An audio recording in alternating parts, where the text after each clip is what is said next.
Administrator Criswell, thank you for your stamina here today. It's good to see you again.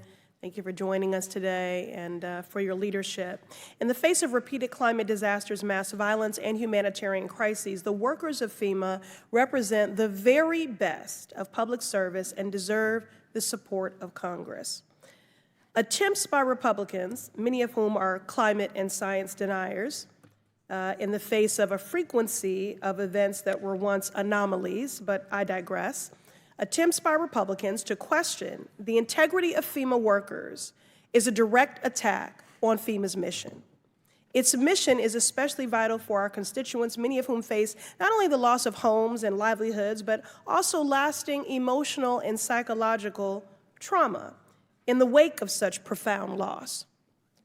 Ms. Criswell, Administrator, 2 years ago, my bill, the Post-Disaster Mental Health Response Act, was signed into law by President Biden. It expands mental health supports during emergency declarations. Survivors, in my opinion, deserve not only to heal, but to thrive, and this law moves us closer to that.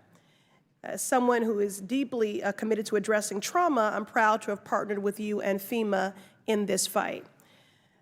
Bearing this in mind, can you expound, Administrator Criswell, on how FEMA is incorporating long-term mental health care into its recovery plans to support the survivors of recent hurricanes?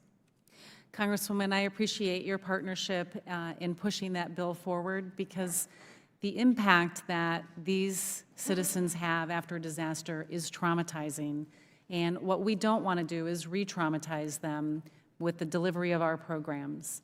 We have worked with our teams to institute a trauma-informed care approach so we can understand better how a community feels and how a community is reacting to the impacts from the severe weather event. We also have teams that go out into the field, because our staff also get traumatized with the day in and day out conversations with people who have lost everything, and it affects them personally. Many of them survivors from previous storms themselves. And so this holistic mental health support is so critical, and we have to destigmatize mental health support in a way that encourages our staff, but also survivors, to get the help that they need. Thank you, Administrator Criswell. When we focus on healing, that's right, we do have to also acknowledge the work of the healer. Who is healing the healer? So FEMA workers themselves are exposed to immense stress and trauma during their services. And as Mr. Moskowitz was alluding to earlier, there is high fatigue and burnout and low morale, because these are extenuating circumstances with which to be proximate to. What resources or initiatives does FEMA provide to support the mental health of its own personnel after a disaster? We've taken this very seriously, and we have our own mental health advisor at headquarters, but we've also put in mental health advisors in each of our regional offices. And we send teams out into the communities, into our disaster recovery centers and our joint field offices, to make sure we're taking care of our people.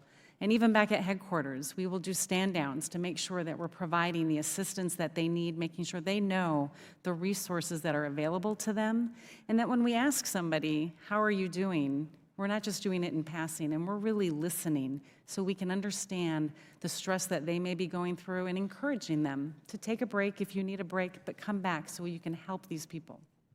Thank you for recognizing the importance of that work and for your continued partnership. Now, my district, the Massachusetts 7th, relies heavily on FEMA in times of crisis. That's why earlier this year I was proud to work with municipal leaders to secure $2.5 million for the Cambridge Community Center Resilience Hub and the Mill Creek Resilience Program in Chelsea and the Island and River Resilience Project in Everett. Administrator Criswell, while I understand there are many priorities before the new administration steps in, can I have your commitment that FEMA will work to quickly get these funds to my district? And can you follow up with a point of contact I can connect with to follow through on this? Congresswoman, we'll certainly follow up with you on the status of those programs and see where they're at and what we can do to move them along.